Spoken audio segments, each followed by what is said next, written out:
December of 2012. The Anchorage Correctional Complex. Inside a solitary cell on the floor, there are drawings done in dark paint, 11 skulls and a 5-pointed star. Above the drawing stands a man who has just taken with him the answers to at least 8 cases across several states. His name was Israel Keys. In Alaska, he passed for an ordinary contractor, a father of a little girl, a quiet neighbor. For more than 10 years, he had been burying caches of weapons across forests and reservoirs, stashed away for years in advance. He picked his victims without a type. He never used credit cards. They caught him because of a single ATM. Who was he? And how many names did he carry off with him? On the 7th of January, 1978, in the small town of Richmond, Utah, a boy is born who will be named Israel Keys. He is the second child in the family, and there will eventually be 10 of them. The parents are Heidi Hawkinson and Jeffrey Keys from California, quiet, withdrawn, stubborn in their convictions. By the time their second son is born, they no longer look much like a typical Mormon family, though formally they still belong to the Church of Jesus Christ of Latter-day Saints. A few years later, they will break with that church as well. When he is 4 or 5, the family moves to the far north of Washington state. The little town of Colville, coniferous forest on every side, rivers, scattered settlements where in winter you can go for weeks without meeting an outsider. The parents choose this place on purpose. They want somewhere far away from public schools, television, and cultural noise in general. Isolation as a principle. The house is barely even a house, a log cabin. No electricity, no hot water, no regular plumbing. The children read by kerosene lamp, carry water up from the creek, and bathe once a week. They are homeschooled from books their mother brings in. No radio, no kids their own age outside the family. The world beyond the doorstep is trees, firearms, and the Bible. The family's religious biography takes another turn. The parents leave the Mormon church, drift for a while through separate religious communities, and then attach themselves to a small group called the Ark, a tiny outfit with an ultra-conservative ideology in which the handling of firearms played a notable part. The children there are told about coming trials and about the duty to be able to defend the family. A rifle by the door is normal, no questions asked. As an adult, Israel will recall this community without any particular warmth, but also without rejection. Just background, as familiar as the pines outside the window. By the time he is 12 or 13, he has his own troubling habits. He is far more interested in weapons than is normal for a teenager, even in that environment. He takes rifles and pistols from the neighbors, not always with permission. Sometimes he returns them, sometimes not. The thefts get noticed, but no one makes them public. In Colville, matters like that are settled quietly, family to family. Around the same time, neighbors and relatives start noticing that the boy is cruel to domestic animals. Several of those episodes will later turn up in FBI files. In the family, it is explained for a long time with one word: strange. At the same time, he is drawn to subjects that the Ark does not treat seriously. Occult symbols, talk of Satan, small acts of arson. People also notice in him a habit of returning to the sites of these episodes after some time has passed, as if checking how the people around him are reacting.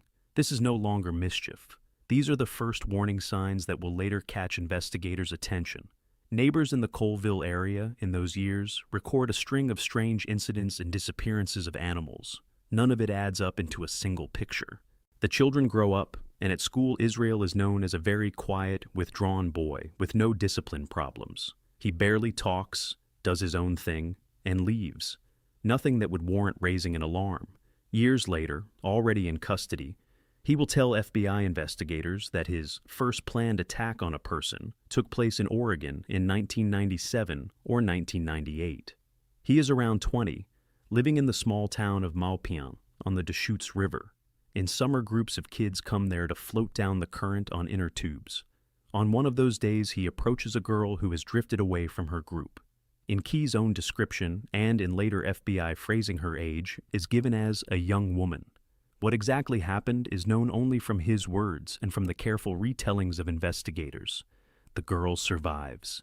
He lets her go, puts her back on her tube, and pushes her along with the current. He admits he had a different ending in mind. She does not go to the police at the time. She is never identified later either, even when the FBI puts out an appeal through the press asking her to come forward. After that episode, something shifts in his behavior. Not joy, not remorse, more like a kind of inner detachment. He notices that the world does not react to what happened. That is the invisible line, after which the teenager from a cabin in the woods slowly turns into the figure that investigators across the country will be dealing with 12 years later. On the 22nd of April, 1998, at an Army recruiting office in Albany, New York, a 20-year-old kid from Washington State signs a contract with the United States Armed Forces. The delayed entry program, paperwork now, service starting in summer. On the 9th of July, he reports to Fort Lewis in Washington and steps into a routine that, in a sense, he has been preparing for his entire life. Basic training is not a place where you can lie low. Reveille by siren, exhausting marches, weapons qualifications, endless formations. Most recruits crack in the first few weeks, shouting, nervous laughter, complaints. Israel Keyes does not. His fellow soldiers remember him precisely by the contrast. While his bunkmates are losing it, he methodically cleans his boots, strips his rifle, answers in short sentences, and keeps his distance. Nobody picks on him, he gives them no reason. Nobody singles him out either. He isn't trying to land in the stood-out column. From Fort Lewis, he is sent to Fort Hood in Texas, then shipped overseas, to the Sinai Peninsula with the multinational force and observers. A peacekeeping mission in the demilitarized zone between Egypt and Israel. Desert, sandstorms, patrols along the demarcation line, long shifts at observation posts. For most soldiers, it is dull, dreary work. For him, it is training in patience and in catching the smallest shift in the landscape. Those who served beside him would later say that he could stare silently at a single spot for hours and pick up movement that the others simply missed. His unit is Alpha Company, 1st Battalion, 5th Infantry Regiment, 25th Infantry Division. His job is mortarman. He passes his rifle qualifications and earns the Expert Infantryman badge. That is not a parade decoration. It is an official note that the man actually knows how to do everything a foot soldier is supposed to do in combat. On top of that, he has the Air Assault badge and the Marksman Rifle qualification. He goes through the pre-Ranger course, the toughest tier of Army training, but is not selected for Ranger School itself. Why is unclear. Possibly he didn't pass the psychological screening. Possibly he decided himself that he didn't need to go further. Everything he takes out of the Army will later show up in his behavior. Discipline by the clock, the habit of planning an outing several days in advance. The experience of living on very little, sleeping on the ground, washing in cold water, eating out of a bag, basic weapons handling, field craft, and camouflage. Military training by itself does not make anyone a criminal, but for a man in whom troubling tendencies were already in place, it simply adds a set of service skills that he then puts to his own use. In 2001, he is discharged. The 8th of July is the last day of his contract. His rank on discharge is Specialist E4, not a career ascent, but no disgrace either. The standard outcome for a man who did exactly what was asked of him and did not stay a day longer. His decorations are standard: Army Achievement Medal, Army Service Ribbon, Expert Qualification Badges. Former commanders will remember him as a normal soldier without problems. Fellow soldiers will remember him as a quiet guy who had no friends in the unit. After discharge, he does not go back to Colville. He does not visit his parents. He does not try to find a job in a city with normal employment and a normal paycheck. Instead, he picks the kind of place people don't go to on purpose: the tiny village of Nia Bay on the western tip of the Olympic Peninsula in Washington State. This is essentially where the United States ends. Beyond it is the Pacific. A few hundred people, most of them members of the Makah tribal reservation. Connection to the rest of the world is a single winding road. Half the year is fog season. In the same stretch between July and October of 2001, he says, in his own words spoken years later, that he committed his first serious crime in this string. He does not name the victim. He does not describe the circumstances. He barely specifies the location. No body, no witness, no missing person report on which the FBI could later restore an identity. Just a short phrase in an interview tape. He comes out of the Army as a man who knows how to behave with discipline and how not to attract attention. That year, for the first time, He combines that discipline with what had been planted in him back in the cabin near Colville. The Army turns out not to be the cause, but the tool. From the moment he signs at the recruiters to his first night in Nia Bay, only 3 years go by. In those 3 years, he changes so much that his old fellow soldiers will not recognize him in the news. In the archives of Washington State Police Departments through the 2000s lie dozens of cases that nobody connects to each other. A missing fisherman who went out in the morning and never came back. A married couple whose home was found empty with the television still on. A female tourist who drove to a national park parking lot and never signed in at the register. Every area has its own department, its own database, its own priorities. Nobody draws the dots into a line, and inside that line are the traces of what a quiet former infantryman, now resettled on the coast, is doing. From 2001 through 2006, he changes addresses inside the state several times, from Nia Bay to another corner of the Olympic Peninsula, then closer to the Strait of Juan de Fuca, then short stops in other small towns. Everywhere he works with his hands, construction sites, carpentry, boat repair, no long contracts, no paper job applications anyone could later pull, just local acquaintances and cash. Once in custody, he will describe part of that period to investigators himself. He admits, in those years, he killed a couple, a man and a woman. He refuses to clarify how they were related to each other, whether husband and wife, lovers, or just acquaintances. Names, also refused. He puts it briefly. You want them, I won't give them. For dates, he gives only a range, from 2001 to 2005. In 2005 and 2006, by his own account, 2 more episodes occur. In the interview room, he will call them 2 independent cases. The victims were not connected to each other and were not harmed together. According to his description, in these cases he went out from the shore on his own boat so that the location would not stay accessible to chance witnesses. One of the places he mentions to investigators is Crescent Lake, a lake in Olympic National Park, a deep glacial body of water, almost transparent, with a temperature down deep that stays around 5 or 6 degrees Celsius year-round. Scientists have noted for years that biological processes in water like that slow down so much that objects on the bottom remain almost untouched. For investigators, that means a simple thing. Even if dive equipment one day reaches the right spot, quick answers are not to be expected. He himself, judging by everything, knew that long before he made his choice. In these same years, he begins what will later become his main signature trait. In the forests and along the roads of Washington State, he plants his first caches. This is not yet the polished kill kit of his later form. For now, it is a simpler set, meant for future robberies. He hides the containers in inconspicuous spots and memorizes them by landmarks, stumps, boulders, a bend in a trail. No GPS coordinates on paper, nothing on a phone either. At the everyday level, he remains almost invisible. In small towns where everyone knows everyone, he manages to leave no strong impression. Neighbors will later describe him the same way. Quiet, polite, helps with heavy work, doesn't drink to excess, doesn't push himself into conversations. No noisy crowd, almost no friends, no enemies either. He's not the kind people complain about. He's the kind whose names you don't remember. The police in these states at this point don't even know that several scattered disappearances might be connected. They have no grounds at all to look for a single perpetrator. The victims are of different ages, different sexes, different social backgrounds. The only thing they share is this. After them, nothing is left behind.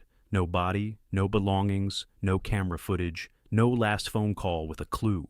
It is precisely the absence of leads that becomes the main problem for investigators. In 2006 and 2007, he gradually shuts down his northwestern life. The plan is to move north, to Anchorage, to a woman he is in a relationship with and a daughter born during this period. But before he slams the door on Washington, he manages to do one thing that will turn out to be key. He plants several more caches, in places he is planning to come back to. In the winter of 2007, he boards a plane to Alaska. He leaves behind a region in which, by various estimates, somewhere between 4 and 7 unidentified episodes remain. Nobody will ever claim them as his victims. In the file, they will remain forever unidentified. In criminal profiling textbooks written after his death, the Keyes method gets its own chapters. Analysts from the FBI's Behavioral Analysis Unit at Quantico admit this kind of approach was rare in their practice. Most serial offenders are caught on one of three typical failures: a repeating victim type, a repeating geography, a purchase trail that leads back to the scene. By the end of the 2000s, Keyes has built a system that closes all three vulnerabilities at once. The first principle, the FBI will phrase it like this: the offender carries nothing on him. Any items that could be flagged at a search or tied to him through purchases stay outside his daily life. The caches placed in advance, in the analyst's words, could lie buried for years before their turn finally came. That is how what the FBI will later call kill kits comes into being. The contents from cache to cache are roughly the same: a weapon, restraints, basic tools, consumables, sometimes cash.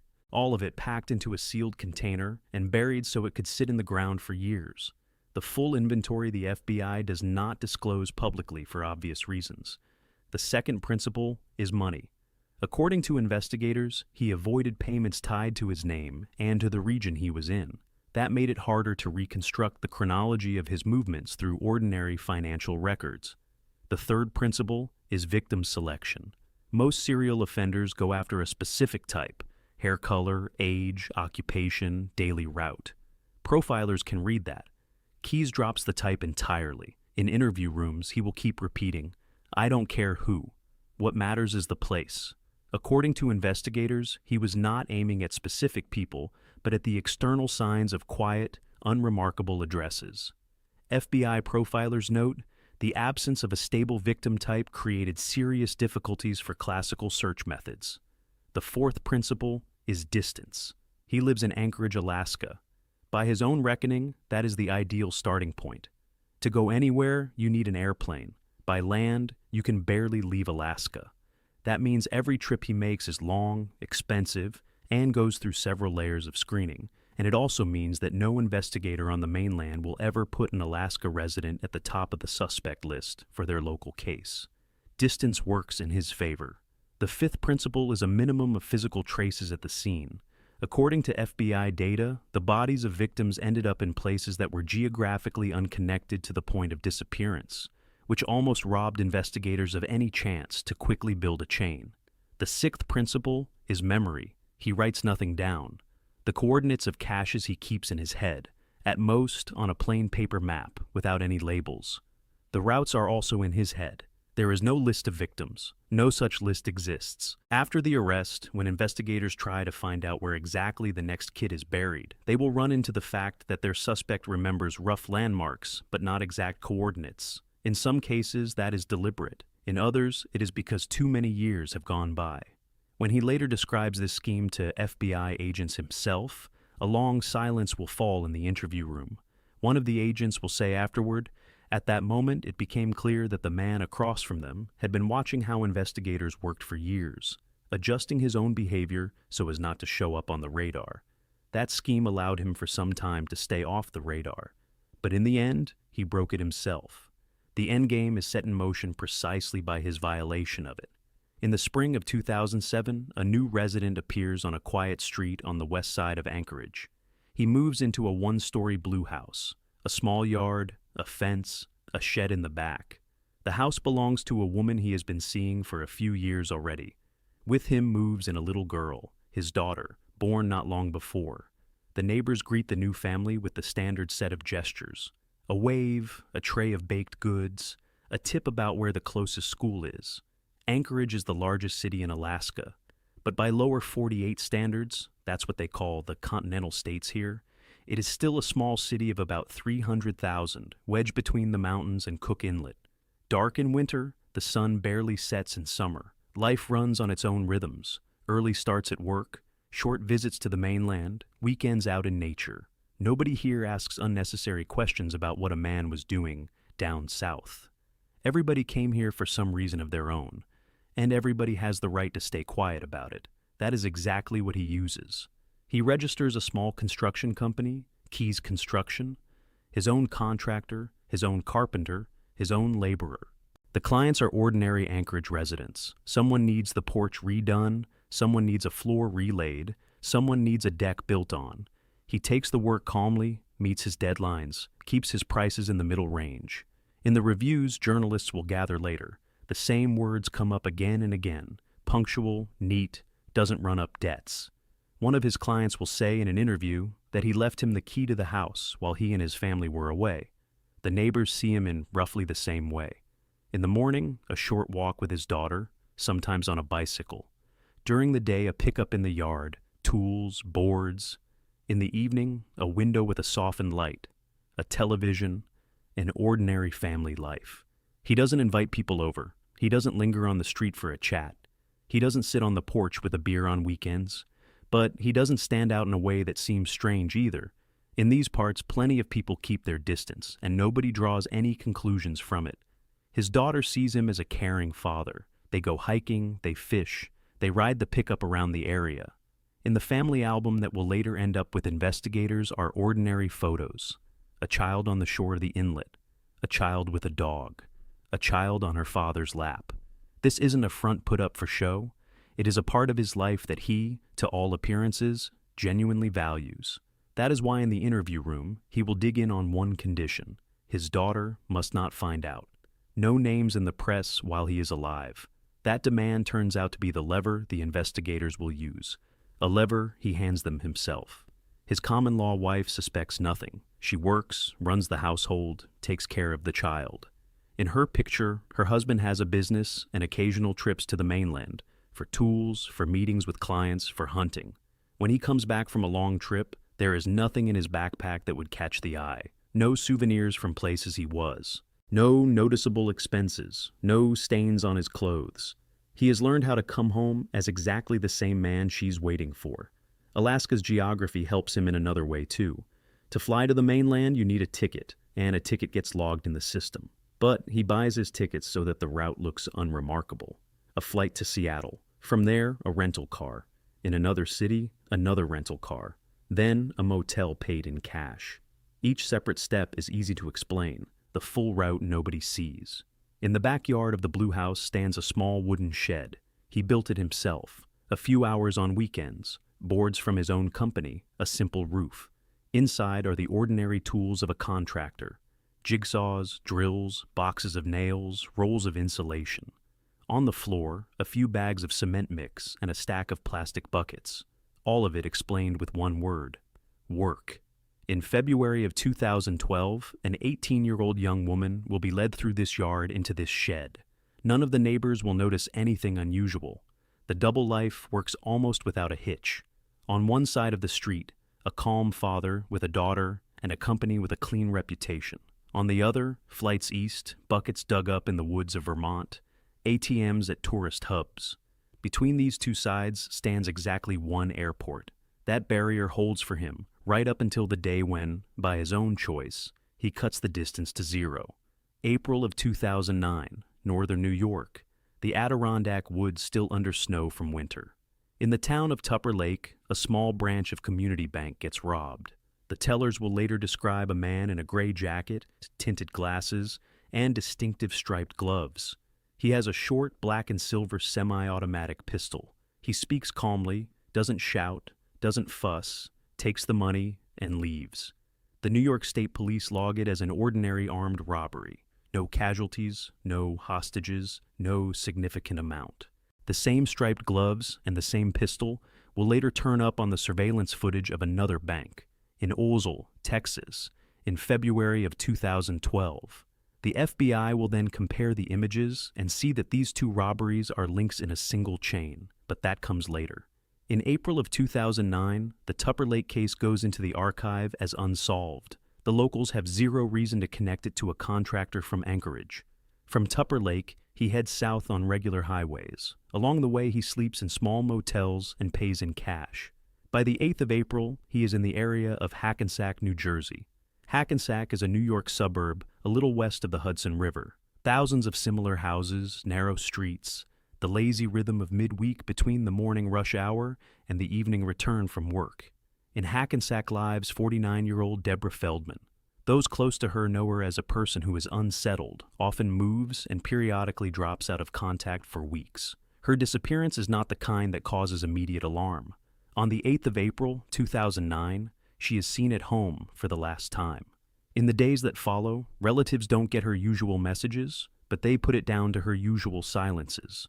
On the 9th of April, 2009, by Key's own words, said later, he abducts a woman on the East Coast.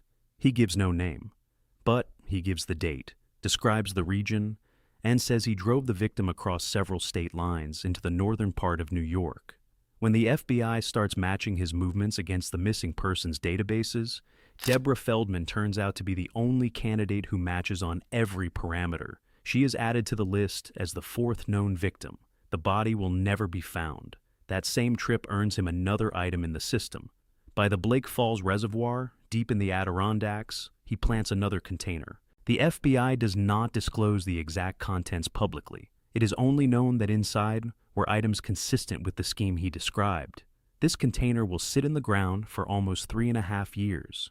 In 2012, it will become one of the 2 physical pieces of evidence pulled up by the FBI, and one of the main reasons the FBI will accept the reality of the kill kits method in full. In Hackensack and Tupper Lake in those April days of 2009, nobody suspects that into one and the same region in one and the same week has come a man who has been wandering for years without leaving a single connection behind him. The tellers in the bank will remember his walk, calm, measured, without nerves. Deborah Feldman's relatives will spend a long time running through possibilities of where she might have gone. The local police departments will run their routine work, bulletins, hospital queries, checks of shelters and hostels. All the trails will lead nowhere. He files down another element at the same time. The money from the Tupper Lake Bank he does not carry through airport screening as a whole. Part of it he buries right there on the East Coast, in one of his containers. Part he spends in cash along the way. As a result, the financial side of the crime also leaves no usual trail. Nothing arrives in the accounts of his company. Nothing turns up in large purchases. Nothing raises questions in the books. When the FBI later starts building an interactive map of his movements from 1997 onward, the East will turn out to be the densest knot. From New Hampshire to New Jersey, through northern New York, through Vermont, through the northwestern suburbs of Massachusetts, each point is a rental car, a motel paid in cash, a small gas station, an ATM. Each point on its own is just a routine local report that means nothing by itself. And only when these points are added together do you get the picture behind the words, at least 11 victims. Up to 2009, he had been working each link of his system separately. This year is the first full test of it on the East Coast. The method works. The cash is buried. The victim is not found. The town goes on, living as if nothing happened. That success will lock in the kind of confidence with which, 2 years later, he will walk up to a 1-story ranch house in a small town in Vermont. The 8th of June, 2011. At Chicago, O'Hare plane lands from the northwest. Among the passengers, a man of medium height, clean-shaven, in an unremarkable jacket with a single suitcase. From O'Hare, he takes a connection to Burlington, Vermont. By late evening, he is on the ground. At a rental, he picks up a regular sedan and checks into an inexpensive motel. The night is short. Sleep and pack a bag in which there is not a single item that could snag the eye of a screener. Around midnight, he leaves the motel on foot. The detail matters. The car must not show up near the victim's house, and any cameras on the route from the motel to the spot must not catch it. He walks the shoulders of the road, through neighborhoods of small suburban houses. Essex is a quiet town, about 10 miles from Burlington. Quiet streets, neat lawns, rare passers-by, and almost no street lighting after midnight. In one of these neighborhoods a few years earlier, he planted another cache, no coordinates on paper. In his head, landmarks, a turn, a tree, distance in steps. He finds the spot on the first try, takes out the contents, and puts the spot back the way it was. The house he picks stands on an ordinary street among houses just like it. A 1-story ranch, no second floor, no complicated layout, no car in the driveway. From the shape of the windows and the look of the garage, he understands. Inside, there are most likely no children. This isn't a young family's house. It is the house of older people whose lives have settled. That is exactly the case. The house is home to a couple, Bill Currier and Lorraine Currier. They are in their 50s with their own ordinary life. Work, home, garden, dinner on weekdays. Around midnight or a little later, he enters the house. What happens inside is known only from his statements during the interviews in Anchorage and from the forensic data collected in the house itself.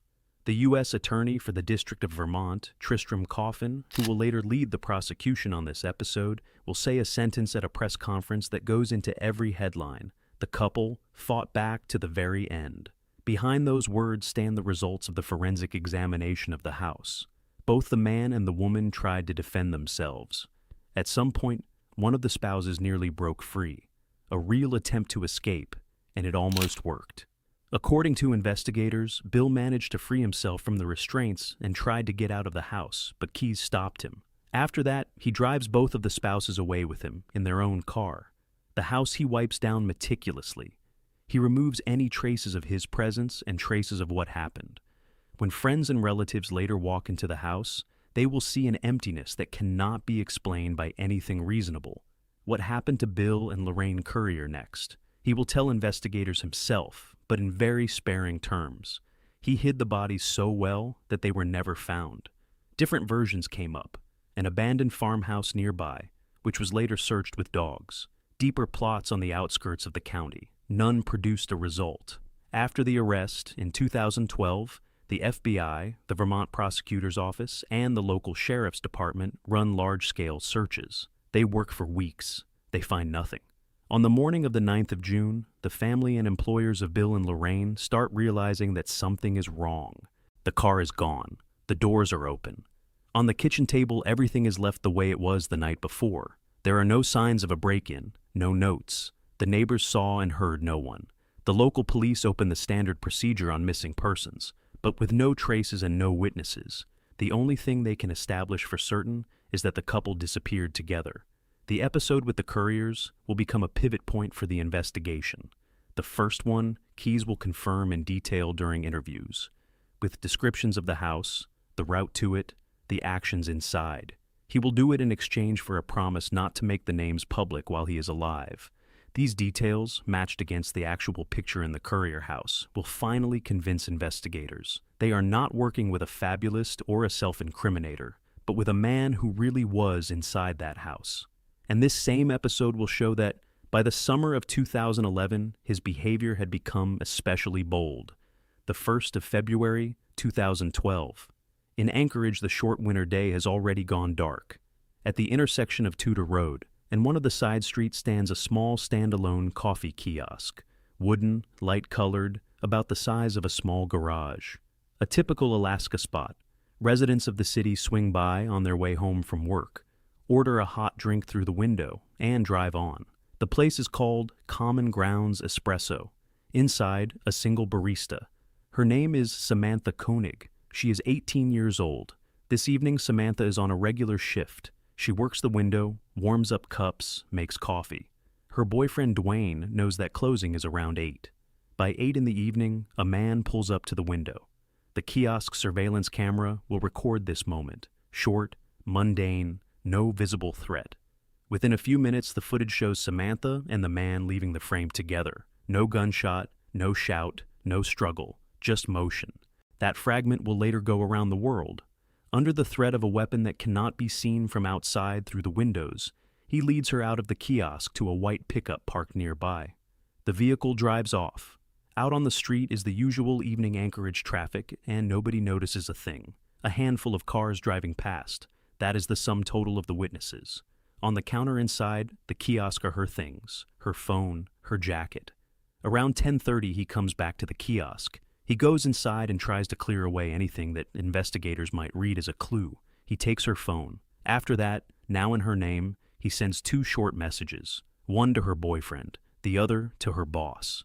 The meaning is roughly the same. Had a bad day, need to clear my head, going away for the weekend. That move buys him about 24 hours. People close to her don't immediately understand that anything is wrong. The messages look like messages from Samantha herself, not from a stranger.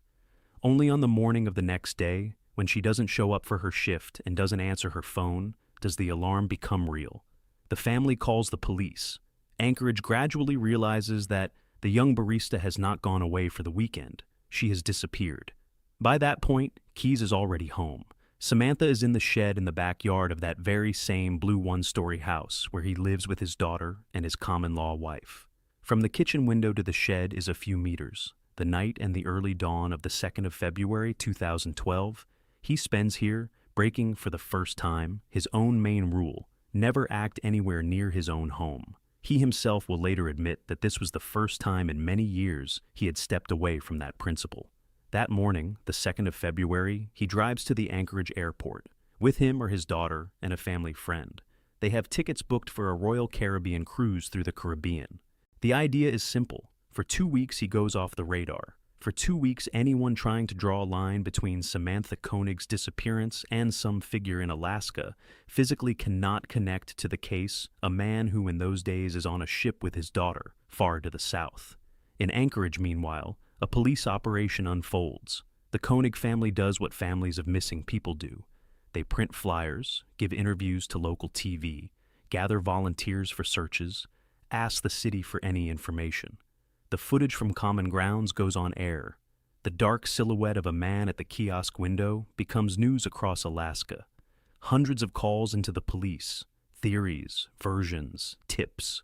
The city is silent at exactly the spot where he is right now, physically farthest from it, in the Blue House on the western edge of town. The Koenig episode is the point where the system starts to fail. Up until that evening, he had spent years keeping at least 2,000 miles between his home and a victim. He had picked anonymous houses in other states. He had disposed of bodies in places where no one was supposed to find them. He had left no traces at the scene. Here, in his own yard, in his own town, next to his own family, he did the one thing he had never allowed himself. Why is a question on which investigators will have several possible answers. The simplest is that he had begun to believe in his own invincibility, and that belief is usually the most dangerous mistake. The 17th of February 2012, at the Anchorage airport, a man steps off a plane with his daughter and a friend. A tan, mild fatigue after 2 weeks in the Caribbean, ordinary bags. A short time later, he is home, in the blue one-story house on the west side of the city. In Anchorage, all this time, the noise around Samantha Koenig has not died down. The police are working through hundreds of leads. The family gives daily interviews. On the corner near Common Grounds, a spontaneous memorial wall has grown with flowers and notes. About the man from the Blue House still, nobody suspects a thing. All this time, in the shed in the backyard, the traces of what happened remained. Before leaving, he had set everything up in advance so that on the first day back, he would not have to rush. Now, back home, he turns to the main task. He loads the pickup and drives toward Matanuska Lake, southeast of Anchorage.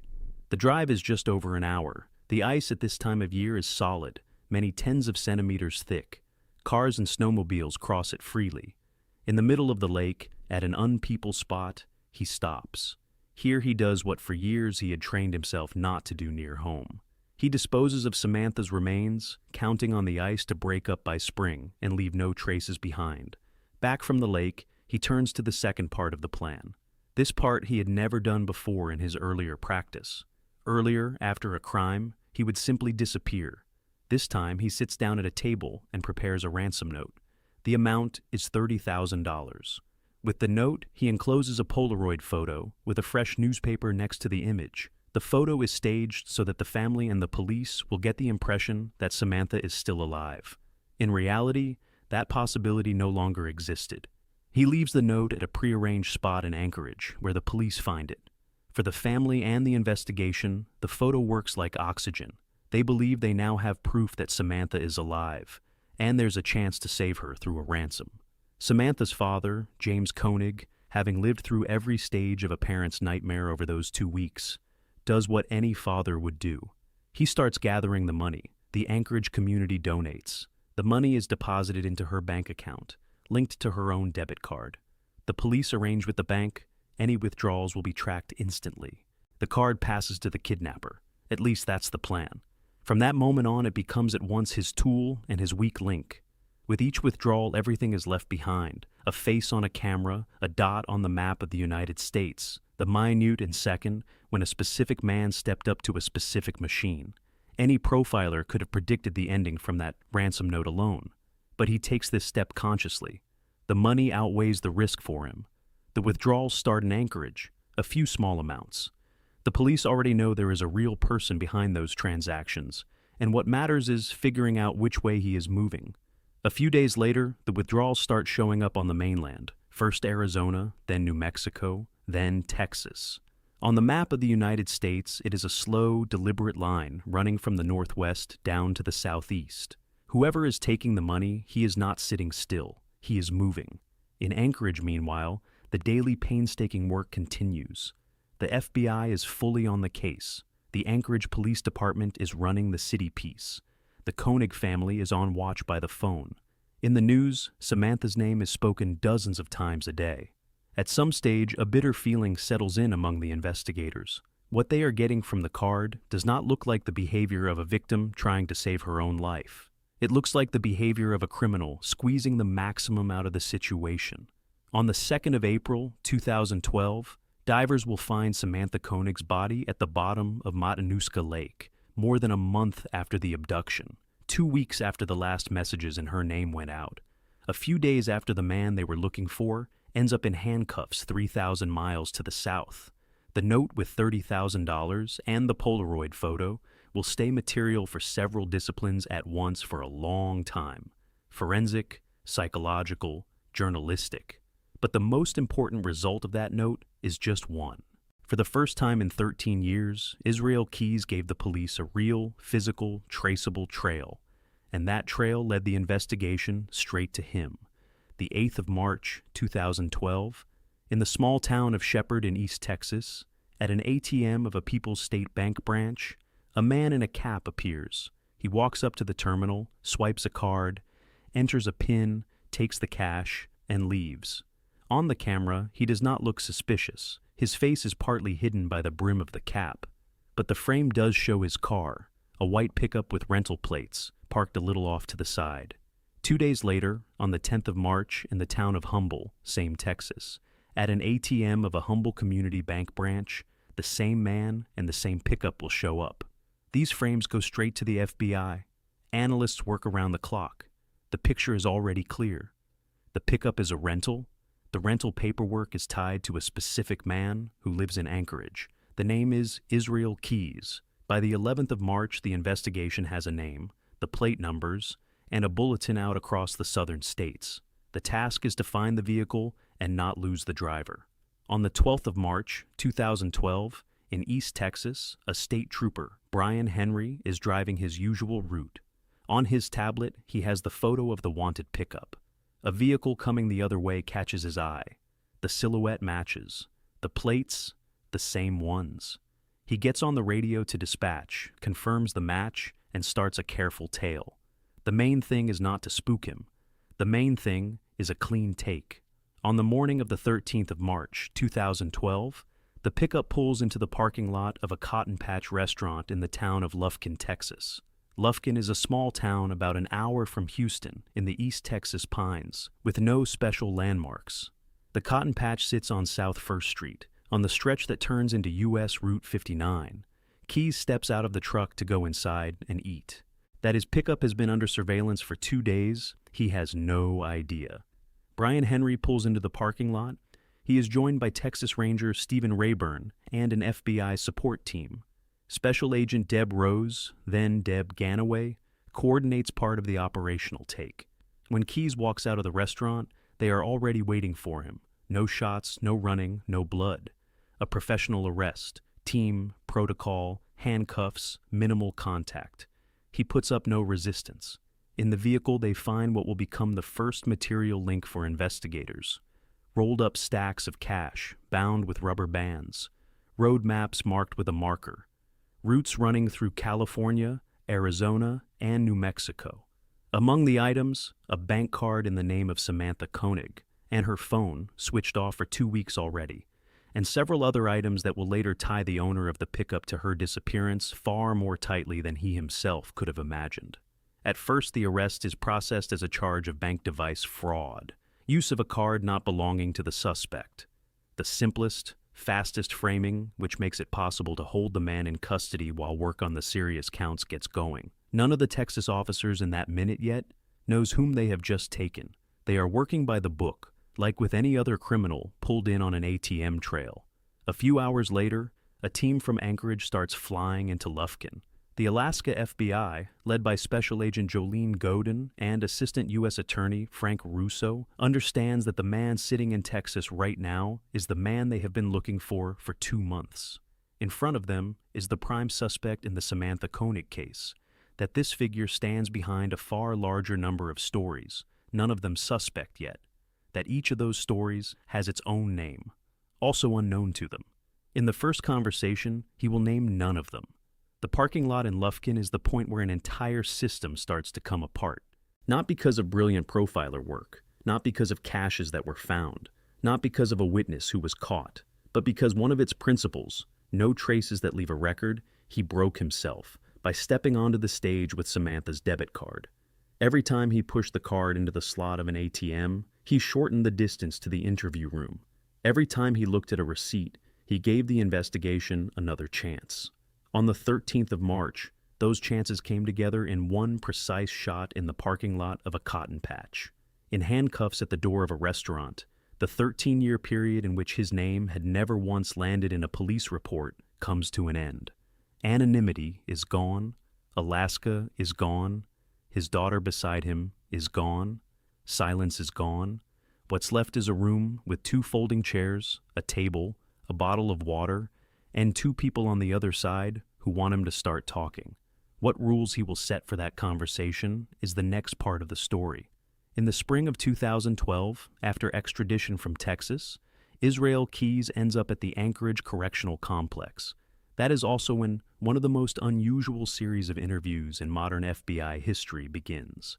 From the spring through the fall of 2012, in a specially set-up room, they hold about 40 hours of conversations with him. The main voice on the other side of the table is Special Agent Jolene Godin. Beside her, regularly, are Assistant U.S. Attorney Frank Russo and Anchorage Police Detective Monique Dahl. The first thing Godin notes is the detachment. Not for show, not put on.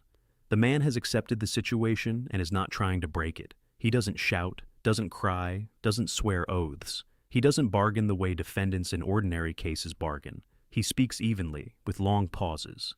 Between sentences, he looks at the wall. Sometimes he answers a question only a minute later. In the room, there is none of what every investigator is used to. Fear, attempts to lie, attempts to beg for leniency. For investigators, this is a difficult and unfamiliar kind of subject. From the second or third conversation, he lays out the rules himself, the same condition he has been carrying with him since the summer of 2007. While he is alive, his name and the details of the cases must not appear in the press. No journalists, no statements from victims' families on the air. He understands himself that he is asking the prosecution for the impossible. Public interest is already lit. You can't hold it back. But he builds his whole participation precisely on that condition. Break the rules, and he goes silent. The second rule is exchange. Every major detail goes for a service in return. What he asks for is specific. Americano from Starbucks, not from the courthouse coffee shop. Cigars, Wild and Mild brand, a specific flavor. Snickers bars, the ones with peanut butter. Not because he is hungry, there is plenty of food in the complex, but because those requests are the only thing left to him of the feeling that he controls his own life. Frank Russo will later say in an interview, "It was just an act we had to put on, walking into that room." The third rule is a quick execution. He says it openly. "I want a death sentence and I want it carried out soon." An unusual position for a defendant. Normal defense fights for life. He demands the opposite. The explanation is also simple. The sooner all of this ends, the less attention there is to his family, the less chance there is that his daughter will ever hear what he is telling them now. In exchange for those conditions, he starts talking. He confirms the abduction and murder of Samantha Koenig, the places, the routes, the actions. He describes the house of Bill and Lorraine Currier in Essex the way only a man who had been inside could describe it. It is precisely those descriptions that will later go into the Vermont prosecutor's public statements. He confirms the abduction of a woman on the East Coast in April of 2009. By matching the details, the FBI identifies her as Deborah Feldman.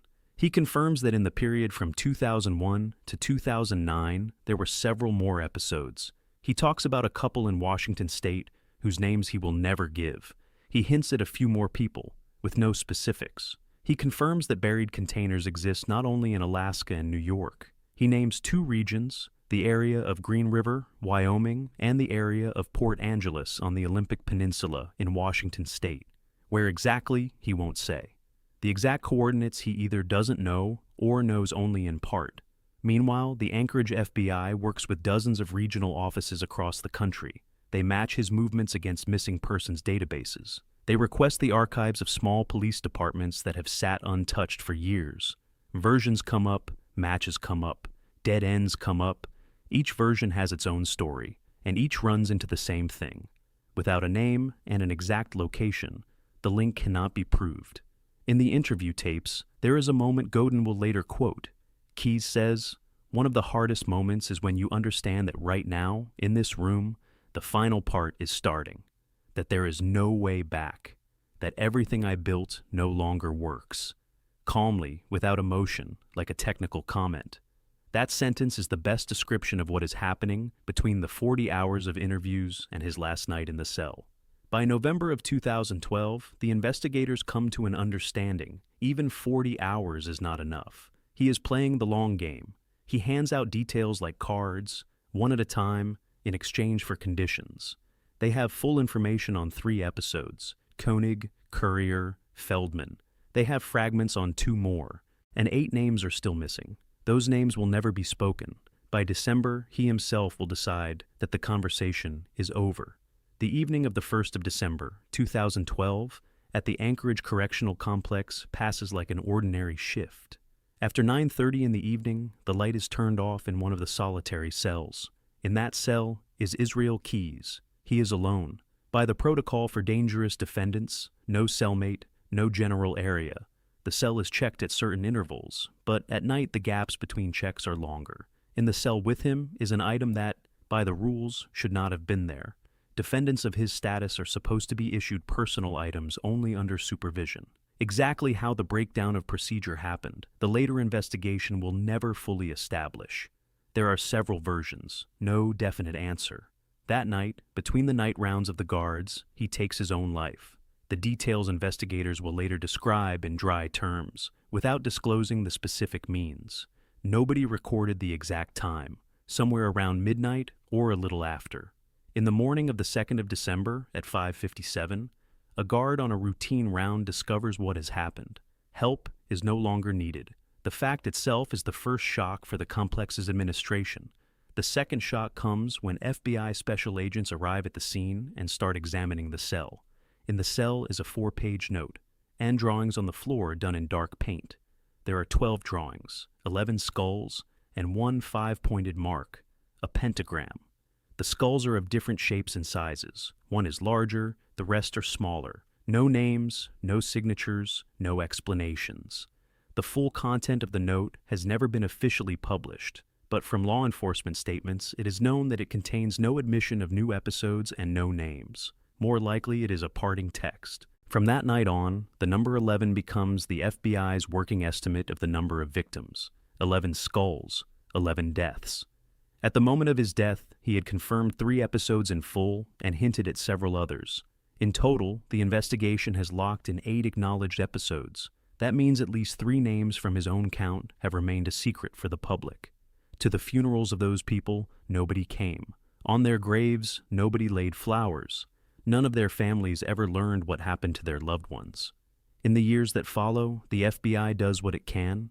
In 2018, a significant portion of the interview recordings is declassified. Around the same time, on the FBI website, an interactive map of Keyes' movements starting from 1997 appears. The map is built from his statements, from car rental records, from receipts, from witnesses who saw him in various places. The goal is public. If anyone ever saw this man in their town, if anyone had a loved one go missing on those dates, if there is a case in a local department's archive that fits, please come forward. In response, dozens of calls and letters come in. Some turn into actual work. Some run into the same blank wall described above.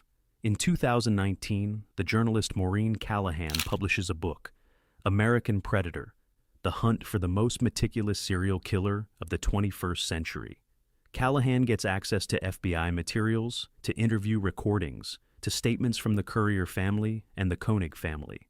Her book becomes the thing that gathers the whole story into one text, from the cabin near Colville to the cell in Anchorage. Through it, the Keyes case moves beyond police archives and into profiling textbooks. From that book, the work on several documentary projects, including for television, also begins. In 2020, the FBI publishes another batch of materials, including photos of those very drawings from the cell.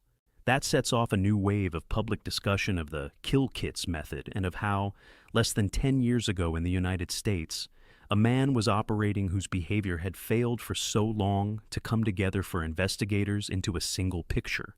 Analysts and psychologists argue, was his case truly unique, or was it simply the first documented example of an approach like this? The story ends where, by the conventions of the genre, the answer is supposed to be names, places, details. Here, there simply is none. Israel Keyes took at least 3 names with him. The FBI keeps working many years after his death. Every time, in a small town in the western United States or on the East Coast, remains are found that have gone unidentified for years. One of the agents in Anchorage opens the interactive map again. The work does not end. It may never end. And in that lies the heaviest legacy of the man from the Blue House, an empty ledger that nobody will ever fully close.